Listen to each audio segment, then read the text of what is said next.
गुरु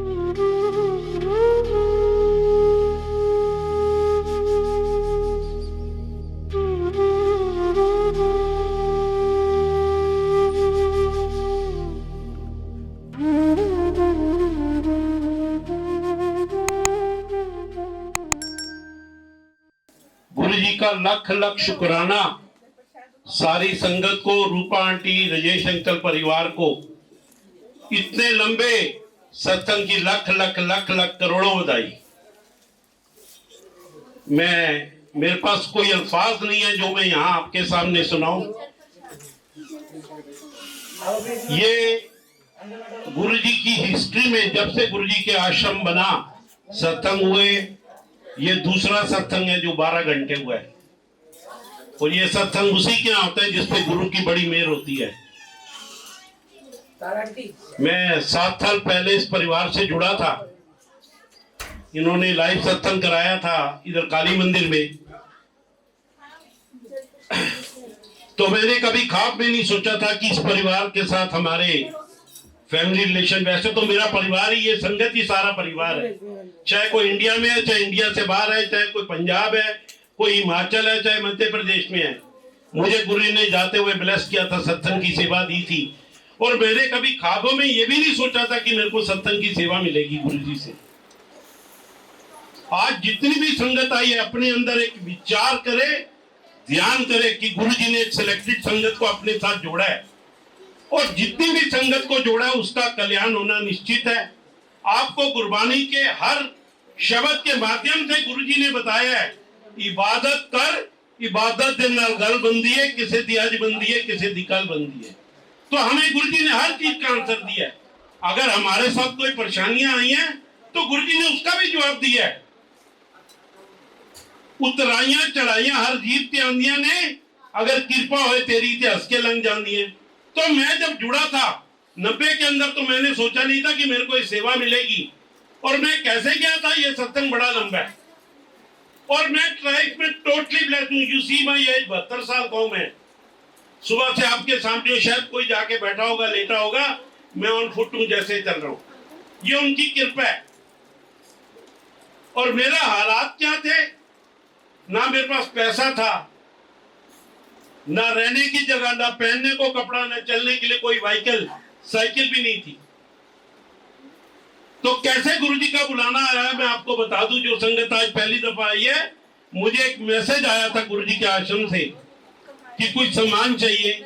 मेरा जो business place है, आंटी बातें नहीं, वो यूसुफ राय मार्केट है, जो जिसको आप ग्रीन पार्क बोलते हैं। तो वहां से वो आए, मेरे से बात की, उन्होंने गुरु जी के बारे में थोड़ा बताया। तो मैंने कहा गुरु जी का स्वरूप देख के, ये बाबा ये क्या करेंगे मेरा, ऐसे बाबे बड़े आए चले गए, मेरे आवाज निकली। मगर ये नहीं पता था कि बाबा ऐसी कृपा करेंगे कि मेरी कई पुश्ते तार देंगे। आप मेरे हर सत्संग यूट्यूब पे हैं, गुरु जी का सत्संग बाय किट्टी अंकल, उसमें सुनते हो कि आखिर में मैंने क्या कि गुरु जी 7 जन्म चाहिए, लोग एक नहीं पूरा कर पाए। लोग मुक्ति मांगते हैं, मैं हर समय कहना गुरु जी 7 जन्म, क्योंकि जो कुछ मुझे दिया है, मेरे परिवार को दिया है, उसका मैं शुक्राना करना चाहता हूँ। इस जन्म में नहीं हो सकता, 7 जन्म भी कम पड़ेंगे। जब मैं गया था, मेरे परिवार के लोग कहते थे मैं परिवार में सबसे छोटा हूँ, 7वां नंबर, तो गुरु जी का भी नंबर 7 है। तो उन्होंने मुझसे कहा तूने क्या बाबा को पकड़ लिया, ये बाबा तेरा कल्याण कर देंगे। उसने मेरा बिजनेस फ्लॉप, घर के हालात खराब, सारी दुनिया तबाह, मेरी सिर्फ कोई आसरा था तेरा। और मैंने ये भी नहीं कहा गुरु जी मैंने जोड़ो। उनका मैं जब गया तो माथा टेक, उन्होंने कहा जा तनु मेरे को लान दी लोड़ नहीं। मैं बड़ा निराश हुआ कि मैं जिस दरबार में जाके जुड़ना चाहता हूँ, और वहां से मुझे मैसेज मिला कि जा तनु आन दी लोड़ नहीं। और जब गुरु जी ने बुलाया तो मैंने पीछे मुड़ के नहीं लाइफ में देखा। आज गुरु की कृपा है, परिवार में 16 में से 12 बच्चे MBBS MD डॉक्टर हैं, 2 इंजीनियर, एक टीचर, सब विदेशों में सेटल है। मैं और आंटी अभी प्रिंसिपल रिटायर हुई है। प्रिंसिपल बनाना भी गुरु की कृपा की। ये सत्संग बड़े लंबे हैं, आप YouTube पे सुन सकते हो। एक ऐसा दरबार कि जहां से मैं क्या कहूं कि मैंने क्या नहीं पाया, और देते ही जा रहे हैं। अगर वो थोड़ी सेवा में से लेते हैं तो मुझे पता नहीं कितना देती है। मैं बड़ा आंसू बहाता हूं उनके आगे कई दफा कि गुरु जी अन्ना प्यार इन्होंने माँ बाप का प्यार नहीं मिले, सब तो बड़े माँ बाप के तुसी। हम सवेरे उठ के हमें शुक्राना कर रहे हैं, सिमरन कर रहे हैं, उनका हर वेले शुक्राना सरेंडर कर देने आके। मैंने कभी पीछे नहीं देखा। अभी कोरोना का सत्संग आपको सुनाता हूं। आज से 8 महीने पहले जब कोरोना पीक पे था, पीक के ऊपर था, तो मेरे को पंजाब की सेवा आई, अमृतसर की, कि अंकल 15 दिन के लिए आपने आना है। मैं सब जगह ऐसे रहता हूँ 10 दिन 15 दिन, और वहां सबसे बड़ी कंडीशन कि मैं किसी होटल में नहीं रहूंगा, मैं संगत के घर रहूंगा, चाहे जमीन पे सुलाओ, चाहे बाथरूम में, चाहे किचन के अंदर। मेरी पहली कंडीशन है। तो मैं वहां गया, नो डिस्टेंसिंग सत्संग में हमने सुबह शाम, वहां 8 दिन हुए थे। मैं और आंटी पॉजिटिव हो गए। हम लोग दिल्ली आ गए, घर आए, बच्चे थे, मेरा बेटा, मेरी बहू और मेरा बेटा। वो कहते पापा आप सत्संग से क्या लाए? कोरोना? मैं कहा मैं ने अपने आप को, आंटी को एक कमरे में क्वारंटाइन कर लिया। उन्होंने बहुत कुछ दिया। उसके बाद पॉजिटिव हो गए। मुझे मंदिर से फोन आया कि अंकल कई लोगों के पास लंगर नहीं है, कईयों के बच्चे संभालने की। तो मेरी जो गुरु जी की कृपा, मेरे पेरेंट्स का जो मकान है वो लाजपत नगर में 4 मंजिल, सारे किराएदार चले गए थे। मैंने सब बच्चों को वहां पर अपने याद और दूसरे लोगों की सेवा बनाई। लंगर मैं और आंटी बनाते थे, और उनको जो लोग पॉजिटिव थे, मुझे एक दिन पुलिस वाले पकड़ के ले गए। कहते अंकल आप तो पॉजिटिव है इतने बुरे तरीके से, आपका अपना भरोसा नहीं, आप लंगर बना रहे, कई लोगों को पॉजिटिव कर रहे हैं। मैं कहा तू मेरे गुरु की महिमा तू नहीं समझेगा। वैसे तो मुझे कोई रोकता ही नहीं है। ये सबसे बड़ा मेरे को गुरु जी ने जो निशान साहब दिया है, मैं इसके बिना चलता ही नहीं, चाहे गाड़ी हो, चाहे पैदल हो, या जैसे भी। ये 24 घंटे में पहनता हूँ। और ये भी मुझे दरबार साहब से मिले थे 2008 में। तो मैं पॉजिटिव हो गया, आंटी पॉजिटिव हो गई। डॉक्टरों को दिखाया, बच्चे मेरे डॉक्टर ऑस्ट्रेलिया में, कनाडा में। मैंने बात की, कहते पापा आपके तो इतना हाई रेट का वो है कोरोना, आपका और मम्मी का तो बचने का कोई हाल ही नहीं है। तो कहते आप अभी भी ये कर रहे हो? मैं कह जो उन्होंने सेवा दी, हम मंडी जाते थे, शायद हमारे से 10 लोग पॉजिटिव होते थे, लंगर बांटने जाते थे। मगर वो कहते हैं ना, जिथे मेहर तेरी उथे सदा खुशी है। मैं और आंटी ने 2 महीने ऐसे ही गाड़ी पे, बाइक पे जा जाके एक सेवा गुरुजी ने ली हमारे से, और उसके बाद मुझे बिना किसी दवाई के हमारा कोरोना बिल्कुल ओके कर दिया, बिल्कुल फिट हो गया। वीकनेस रहेगी बॉडी में। इन दोनों में फिर सत्संग स्टार्ट हुए, छोटे छोटे, क्योंकि सत्संग को भी 2.25 साल के बाद मंदिर खुला है, तो सत्संग अब ज्यादा हो गए हैं। रोज सुबह से शाम यही होती है। मगर ये बेटी रूपा से, आंटी ने तो बेटा कह दिया, बेटा नहीं है, बेटी और दामाद है। इनसे वायदा था कि जो अगला सत्संग होगा जब फ्री होंगे, तो क्योंकि आंटी 5 तारीख को जा रही है ऑस्ट्रेलिया सत्संग के लिए, तो मेरा एक वायदा था कि 12 घंटे का सत्संग गुरु जी का हुक्म आया है।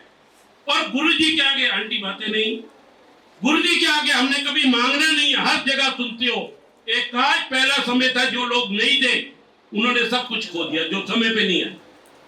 शाम को जब एक आस्था आंटी आई, उनकी बेटी जो फैमिली वे में, वो आके बैठी, तो गुरु जी ने मुझे आवाज दी साथ बैठ के, कहने आज तक मेरे को मंगना नहीं है, जो मंगोगे मैं दबाऊंगा। जब मैंने आपको अनाउंसमेंट की कि आज मांग लो, एक मांगने का दिन आया है, और आज गुरु जी ने सबकी झोलियां, जिसके दिल में जो थे, जो बातें कर रहे थे, उनका मैं नहीं कह सकता। मगर गुरु कहने कि तू बातें भी करे तब भी करांगा, बीच में हो सकता है कोई रह जाए। कई दफा दाल पूरी पक जाती है, एक दाना रह जाता है। तो गुरु जी ने किस किस का कल्याण किया, मेरा नंबर ले लेना रूपा से, और मुझे बताना कि जो आपके दिल में आपने बात धारी थी वो पूरी हुई या नहीं। मैं आंटी ठीक हो गए, सिलसिला चलता रहा सत्संगों का, हल्के हल्के सत्संग 10, 15, 20 लोगों के साथ, बीच में 100-150 भी हो गए। पॉजिटिव थे, ठीक हो गए, कम वीकनेस हो गई।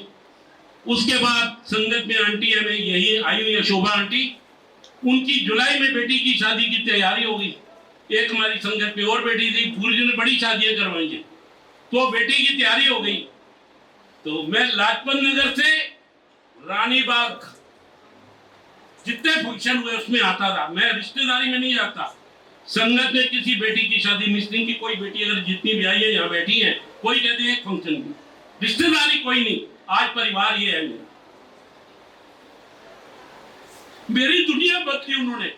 मैंने गुरु जी से जाने से पहले वादा किया कि गुरु जी तुसी मनु च हाथ दिते हैं, मैं जब तक जिंदा रहूंगा तुम्हारी सेवा ही हाजिर रहूंगा। अभी बड़ी लंबी उम्र है, 3 एक्सीडेंट मेरी लाइफ के, जिसमें टोटली एस्ट्रोलॉजर का, पंडितों का कहना था कि बचने की कोई उम्मीद नहीं। तो मेरा रब था, उन्होंने कहा किसी पंडित को के तेरा कल्याण होगा, मेरे को लाया मैं तेरा। और गुरु जी ने मुझे 3 दफा नया जन्म दिया। 3 एक्सीडेंट है लाइफ के। ये छोटे छोटे सत्संग आप चीजें रहो। मैं शादी में आता था, जाता था, डोली विदा की, हम वापस गए रात को। मुझे नहीं पता मेरे साथ क्या था। मेरा बेटा सुबह कहता है पापा मुझे वो न्यूज़पेपर देना। मैंने कहा आया ही नहीं न्यूज़पेपर। कहते हैं वो सामने पड़ा है। वो हैरान, मेरे को नजर नहीं आ रहा। मुझे वो फटाफट, गुरु की कृपा है मेरे पे, मेरे पास जितने भी हॉस्पिटल है बच्चों की वजह से पैनल पे है हमारे, मैं किसी भी हॉस्पिटल जा सकता हूँ वर्ल्ड में। मेरे को मैक्स हॉस्पिटल ले गया, पंचशील पार्क। वो डॉक्टर बड़े सीनियर, रंजीत वर्मा, बुजुर्ग मेरे से, कहते अंकल ये पढ़ो तुम। मैंने कहा कुछ भी नहीं पढ़ा जा रहा था। कहते अंकल दिखाओ। टेस्ट किया उन्होंने, सुबह से शाम हो गई किया। तो कहते अंकल आपके तो कोरोना से दोनों लेंस ही क्रैक हो गए। मैंने कहा फिर? तो कहते आप चलते कैसे हो? मैं कहा जैसे दुनिया चलती है। मैंने उनको बताया, मैंने 4 जुलाई को, उससे पहले कई दिन, 4 जुलाई से पहले जितने फंक्शन हुए मैंने अटेंड किए। मैं रात को गाड़ी चला के आता हूँ, सत्संग में भी जाता हूँ। उससे पहले भी जून के एंड में भी बड़ी शादियां निभाई गुरुजी ने। वो मुझे कहने लगा ये क्या है? मैंने कहा फिर? कहते अंकल आपकी तो अभी सर्जरी करनी पड़ेगी। मैंने कहा मैंने नहीं करवानी। मैं क्या डॉक्टर साहब आपको मैं दिखाना चाहता हूँ मेरे गुरु की कृपा, क्योंकि मैं जहां जाता हूँ, चाहे कोर्ट कचहरी, बैंक, पुलिस स्टेशन, कहीं भी जाके बैठ के सत्संग जरूर करता हूँ। और आज पूरी दिल्ली पुलिस, ट्रैफिक पुलिस, पूरी जुडिशरी, हिंदुस्तान के सारे जजेस गुरु जी की सेवा में है। किसी भी जज के पास जाओ वो कहेगा जय गुरु जी। क्योंकि ये सत्संग मेरी लाइफ का, जो 2014 में मेरा एक्सीडेंट हुआ, उसने सब संगत को जोड़ा था। गुरु जी का एक जोड़ने का है। कहने ना कई बार मुसीबत भी दुकानदार हल बंदी है, तो गुरु जी ने जोड़ा। मैं डॉक्टर से बात हो गई, कहते अंकल आप जाओ अभी घर, शाम को ना 7 बजे आप मेरे पास आ जाना, मैं रात को टेस्ट करूंगा। मैं कहा मेरे को मंजूर है। मैं गाड़ी लेके गया अपनी, मैंने डॉक्टर को साथ बिठाया। वो कहते हैं अंकल संभल के, अभी मेरी जिम्मेदारी बहुत ज्यादा है। मैं क्या कुछ नहीं होगा, जब मुझे नहीं कुछ हुआ तो। मैं उसको बड़े मंदिर के पास ले गया, पंचशील से चक्कर लगवा के लाया। वो डॉक्टर रोने लगा, वो हैरान है। कहते कौन सी है? मैं कहा ये वो अलौकिक शक्ति है कि ना जिसको हम पहचान पा रहे हैं इसका युग में, ना देख पा रहे हैं, वो है गुरु महाराज। वो मुझे हैरान हो गया देख के। कहते अंकल ये क्या?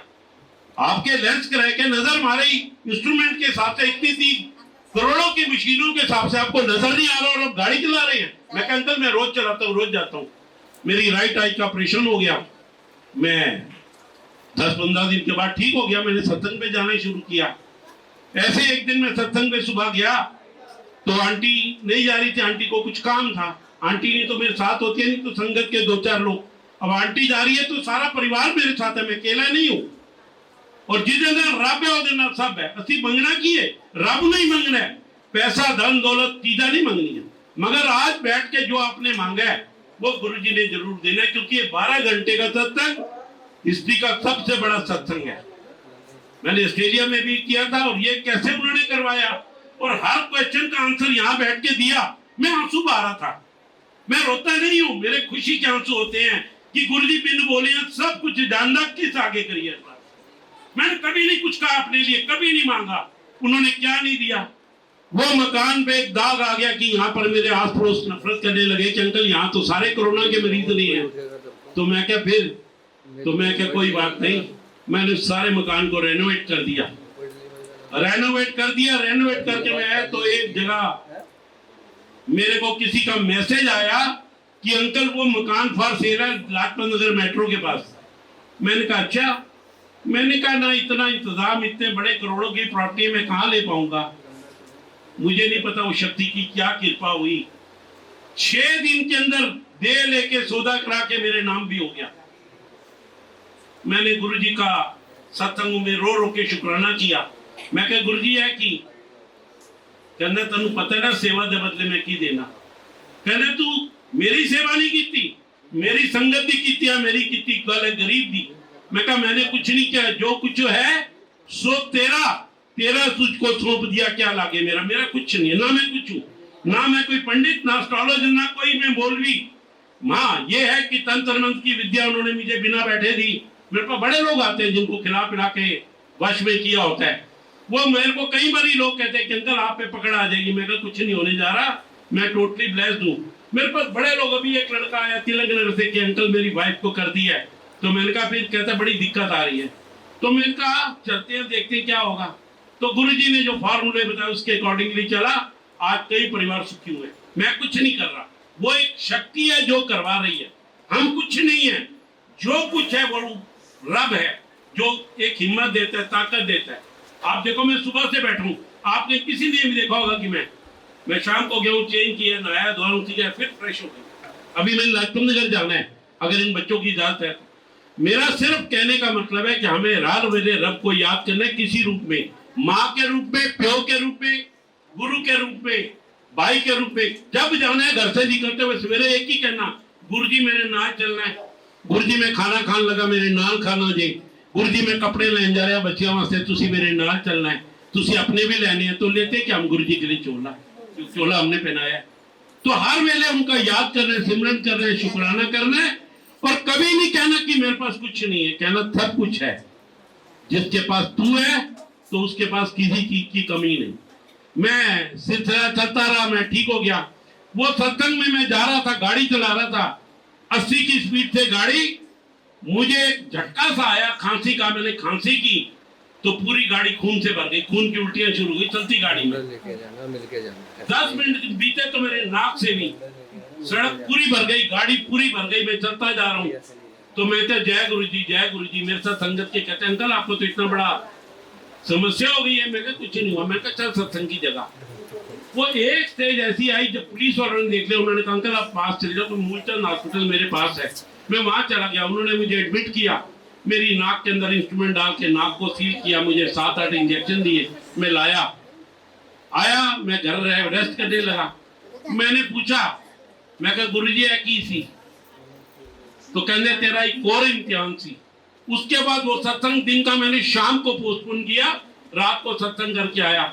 सिलसिला चलता रहा, मेरा हिसाब किताब चलता रहा। तो मेरे डॉक्टर ने कहा आप MRI कराओ। मैं MRI के लिए गया, MRI लिख के दे दिया। जब करने का तो जो वहां पर टेक्नीशियन होते कहते हैं कल आपकी पैर में रॉडे पड़ी हुई है स्टील की, आपका MRI नहीं हो सकता।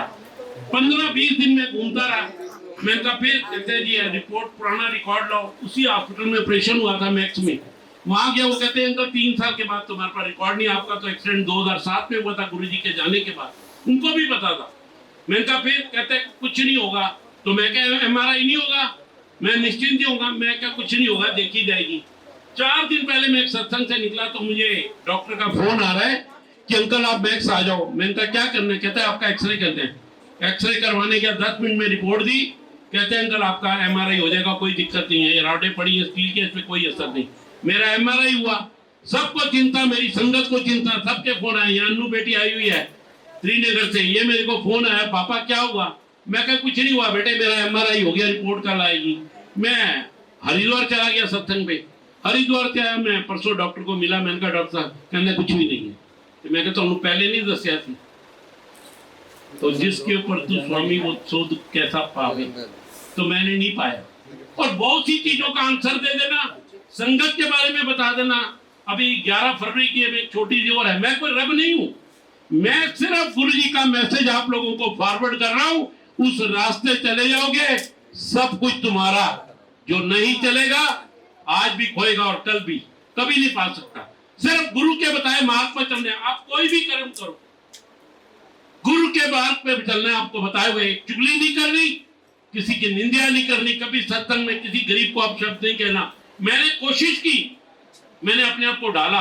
आंटी प्रिंसिपल रिटायर हुई है, मैंने सोचा भी नहीं था। तो गुरुजी को जब मिला तो मैं कहने जा नौकरी लगाती। मैं क्या गुरुजी गवर्नमेंट नौकरी बिना रिटर्न एग्जाम के, आप क्या कह रहे हैं। मैंने भी आए जाने में लिया, और जब इंटरव्यू दे के आए तो ये बहुत बड़ा सत्संग यूट्यूब पे है, मैंने पहले नहीं किया था जब तक आंटी नौकरी नहीं थी, क्योंकि मैं इन केस में फंस सकता था। और वहां पर आया तो गुरुजी ने ऐसा कृपा की कि आंटी प्रिंसिपल रिटायर हुई है, और सब बच्चों का भविष्य बनाने में ये थी, क्योंकि में PID थी, सब बच्चों को डॉक्टरी की राह पढ़ाया, मेरे भतीजों को भी भतीजियों को भी। आज गुरु ने वो कृपा की है कि आज पूरा परिवार, जो मुझे सुबह से हम क्रिटिसाइज कर रहा, गालियां देनी कि तू दुकान छोड़ के गुरु जी के जाता है, मैंने कहा पहले दुकान के हालात देखे थे क्या थे, जीरो, आज हम ऊपर है टॉप पे। मैं कुछ नहीं करता, 30 साल हो गए, 22-23 साल से तो 24 घंटे हम सत्संग में ही है। और उसके बाद गुरु ने जो परिवार में कृपा की, जो बिल्कुल छिन्न भिन्न हो गया था, आज वो परिवार के बड़े बुजुर्ग, मेरी भाभियां, मेरी बहनें, मेरे जीजे, सुबह उठ के पांव चुभे के ये क्या करते हो, कहने सानू पता है कि क्यों खाते, तेरे रब दी कस्ती क्या है। मैं कहा मैं कुछ नहीं हूं, जो कुछ है मेरे गुरु महाराज है, वो लौकिक शक्ति है जो ये काम करवा रही है। तो हमें हर वेले, तो 11 तारीख का फरवरी का मैंने सत्संग रखा, सॉरी वहां का हरिद्वार हर महीने होते हैं 3-4, ऋषिकेश में सब जगह जाना होता है जहां से गुरु जी का संदेशा है। तो मैं चलने लगा 8 तारीख को मैं अपने पुराने मकान में गया, क्योंकि मैं नए में शिफ्ट किया हूँ, अभी सत्संग नहीं हुआ। सत्संग उस दिन होगा जब इनका बुलावा आएगा और मेरी बेटी का हुक्मनामा आएगा। तूने ही कहना नहीं करण। तो मैं चला गया, 8 तारीख को मैं जाने लगा, तो मैंने अपनी दोनों सिस्टर मेरी साथ रहती है, कजन, उनका भाई कोई नहीं, हम ही है सब कुछ। तो उनको आया, मैंने कहा बहन जी आपको बड़ा बुरा लगेगा, कहती है क्या कहने जाता है तू। मैं क्या, आप में से दोनों का गुरुजी ने नंबर लगा दिया है। आंटी ध्यान से सुनना है सत्संग को। मैंने कहा आपका नंबर 1 का लग गया, बड़े केयरफुल होकर रहना, बाहर जाते हो आते हो। मैं क्या बाइक वाले से, कार की टक्कर से बचना कुछ। मैं क्या कुछ भी हो सकता है किसी टाइम। मैं 11 तारीख को सुबह वही 4 बजे वैन आई इनोवा, मैं अपने ब्रदर्स को लेके, मैंने कहा आज मैं घबरा रहा हूँ, मेरे साथ संगत के लोग हैं, कहते हैं हम भी चलते हैं। मैं चला गया, वहां मैं सत्संग कर रहा हूँ हरिद्वार के अंदर, तो मेरा मन नहीं लग रहा था। वो कहते हैं ऐसा क्या है, सत्संग करते बोला, क्योंकि वहां बहुत सत्संग होते हैं, कृषि के हरिद्वार कुल्लू में। कहते हैं अंकल बड़े लोग आए हुए थे, कहते हैं अंकल दिल्ली। मैं कहा मेरे दिल में आज आवाज आ रही है, मुझे गुरुजी ने 4 दिन पहले दिखाया। और जब मैं शाम को सत्संग, मैंने 12 को भी रुकना था, शाम को जब चलने लगा वहां से अपने जहां हमारा अपना रेजिडेंस है वहां जाने के लिए, तो मुझे फोन आया दिल्ली से कि आपके सिस्टर की तबीयत ठीक नहीं। मैंने कहा फिर, तो कहते हैं क्या प्रोग्राम। मैं कहा मैं तो कल आऊंगा। दूसरा फोन आया कि हॉस्पिटलाइज हो गई है, तीसरा आया सीरियस है, चौथा आया क्रिटिकल, और जब तक मैं दिल्ली पहुंचा उसकी डेथ हो गई। ये गुरुजी ने दिखाया। वो सारे परिवार के रान के अंदर तूने, मैं कहा मैं कुछ नहीं किया, मैं नहीं समझ पाया कि मैं उन्हें पा लिया। आप लोगों का कहना रब को, जिसने रब को पा लिया, मैं उसके बाद उनका हर वेले शुक्राना करता हूँ। आज सुबह, कल रात को भी बेटी का फोन आया, मैं परसों जनकपुरी में तिलक नगर में था, द्वारका में, कल भी सारा दिन ऐसे बिजी। तो मुझे आज आया, तो मेरे में रात को मैंने रूपा को कहा मैं रात को आ जाऊंगा। फिर मेरी हिम्मत नहीं पड़ी, थोड़ी तबीयत भी थी। सुबह उठा, मैं 5:30 बजे अपना नित्य नेम करके मैं 6:30 बजे निकल पड़ा। यहाँ टाइम से पहले मैं 7:30 पौने 8 बजे पहुंच गया, जब तैयारी चल रही थी। तो उन्होंने कहां से शक्ति थी, कौन सी अर्जा, ना मैंने कोई दवाई ली, ना मैंने कुछ लिया। मेरे को हाँ थोड़ा सा परहेज करता हूँ शुगर का, मगर वो भी आज तक कोई दिया। और उसके बाद सत्संग के अंदर जो दुनिया दिखाई मुझे, हर एक का कुछ ना कुछ। तो मैंने कई लोगों को कई सी बातें कही हैं, मैं नहीं कुछ कर रहा, ना मेरे में कोई ऐसी पावर है। पावर यही है, सुप्रीम पावर। इसके हो जाओ, इसको अपना लो, छोड़ दो सारे दुनिया के धंधे, पंडित पुजारी पाठी मौलवी। बड़ी सी संगत ऐसी बैठी है, यहाँ नजर आ रहा है मेरे को, आप नहीं नजर आ रहे, मेरा रब दिखा रहा है। तबीज धागे मोलियां ले रखी है, गांठे बांधी हुई, फेंक दो, नहीं तो आगे खतरा ही खतरा, खतरा ही खतरा। सिर्फ मानो एक को मानो, एक को जानो, वो है मेरे गुरु महाराज, उनके हो जाओ। दूसरी बात, कई संगत के मुझे क्वेश्चन होते हैं कि अंकल कौन है। साक्षात साईं का रूप है, शिव शक्ति। शिव रूप में गुरु जी आए मगर उसके पीछे सबसे बड़ी संगत कहीं कहते जी लॉजिक कि अंकल हम तो बाबा को मानते थे, गुरुजी ने नहीं मानते। जब गुरुजी ने अंतिम समाधि ली, 1 साल पहले गुरुजी ने बता दिया था, 1 साल पहले, कि मैं 31 मई 2007 को समाधि लूंगा। संगत में बड़ा परेशानी, विचार, रोना पिटना कि गुरुजी तुसी चले जाओगे, असि नाश हो जाएंगे। तो जब गुरुजी को 30 मई को एम्स में एडमिट किया गया, तो उसके बाद आंटी सत्संग सुनो, एम्स में एडमिट किया गया, सारी संगत लोधी रोड के अंदर जो सबसे पुराना साईं मंदिर है वहां गई, अरदास करके आई कि साईं बाबा साढ़े गुरुजी को बचा लो। बीच में डॉक्टर त्रेन भी था, और भी बड़े थे डॉक्टर जो है गुरुजी से, ये त्रेन तब से जुड़े हुए। वो गए अरदास करके आए, सब संगत की सुबह चाय प्रसाद जल प्रसाद वही जैसे यहाँ सत्संग हुआ वैसे ही चल रहा था। सवेरे सबकी आंख लगी, बाबा ने सवेरे साईं बाबा ने 4 बजे दर्शन दिए कि जिदे वास्ते तुसी जीवन मंगे आए हो, जिदे वास्ते तुसी अन्ने विलाप कर रहे हो, रो रहे हो, चिल्ला रहे हो, वो कहते मेरा ही रूप है और मेरा ही स्वरूप है। और गुरु साथ ही बाबा ने कह दिया कि गुरुजी मेरे से 43 स्टेप 43 स्टेप ऊपर है। तो गुरुजी का नंबर है 43 भी 4 और 3 7। दिल में विचार वहम करने की बाबा गुरुजी कौन है। किसी ने कहा साधारण पुरुष है, ये ऐसे है, ये सिख फैमिली के है। गुरुजी साक्षात रूप में शिव का अवतार, और बाबा जो थे वो शिव के उपासक थे। जय गुरुजी, जय गुरुजी। आपके परिवार में ऐसे ही खुशियां आती रहे। जो सत्संग कराना चाहते हैं वो 15 दिन का कम से कम ढाई, क्योंकि साल के पूरे सत्संग बिजी होते हैं और कोई खर्चा नहीं है, कुछ आना नहीं है, जाना नहीं है, लेना नहीं है, देना नहीं है, अपने आप आना है, अपने आप जाना है। और सत्संग में कोई खर्चा नहीं आपका लंगर प्रसाद के अलावा। आपने कोई कॉन्ट्रैक्ट नहीं देना, आप अपनी मर्जी से सत्संग कराओ, 10 का कराओ, 20 का कराओ, 50 का कराओ, 100 का कराओ या हजारों की बुलाओ, जैसे गुरुजी की इच्छा। जय गुरुजी।